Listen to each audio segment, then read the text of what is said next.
સ્નાન કર્યા પછી સંધ્યા સેવા ન કરે, સત્કર્મ ન કરે તો સ્નાન એ પશુ સમાન સ્નાન છે. બરાબર સાંભળજો. સ્નાન કેવળ દેહને શુદ્ધ કરવા માટે નથી. સ્નાન કર્યા પછી ગાયત્રી સંધ્યા નહીં, ભગવાનના હરિભજન નહીં, સકીર્તન નહીં, તે બધું સ્નાન નકામું છે.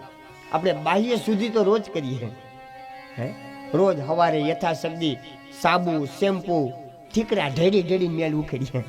હે બહારના મેલ તો બરાબર ઉખેડી નાખો, પણ કોઈ જે હૃદયથી એમ થયું કે હાલ આજુ અંતકરણનો મેલ ઉખેડી દઉં. સ્નાન ક્યાં સમયે કરવું? પરોઢીએ 4 થી 5 વાગ્યાનું અંદર જે સ્નાન છે ને, એ સ્નાન ઋષિ સ્નાન છે. ઋષિઓ સ્નાન કરતા. અને પરોઢીએ 4 થી 5 વાગ્યા પછી અંદર જે સ્નાન કરે એ ઋષિ સ્નાન. અને 5 થી સૂર્ય ઉદય પછી જે સ્નાન કરવામાં આવે એ ઉત્તમ સ્નાન છે. એ સ્નાન મનુષ્યનું સ્નાન છે. સૂર્ય ઉદય થાય એ પેલા સ્નાન કરી લેવું, અને સૂર્ય ઉગે અને પછી જે કોઈ સ્નાન કરે છે એને સ્નાન રાક્ષસનું સ્નાન પોતે કીધેલું છે.